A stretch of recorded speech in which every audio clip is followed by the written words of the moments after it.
Ano po ang ibig sabihin ng Bediüzzaman, Professor?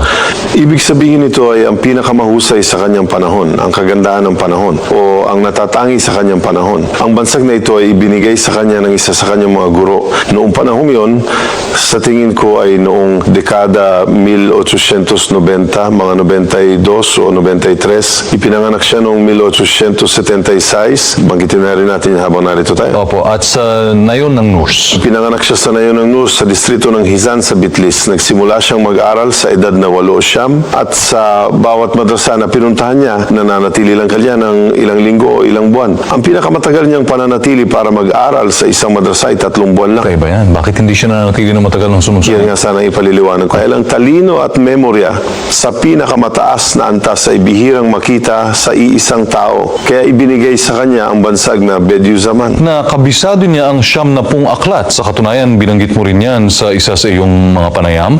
At inulit niya ang 70 aklat na nakatitig sa dingding. At noong pumasok ang gobernador na tinutuluyan niya, inakala nitong miyembro siya ng isang tarika at nagdarasal doon. Hindi ba? Ang makabisado ang 70 aklat na yon. Opo.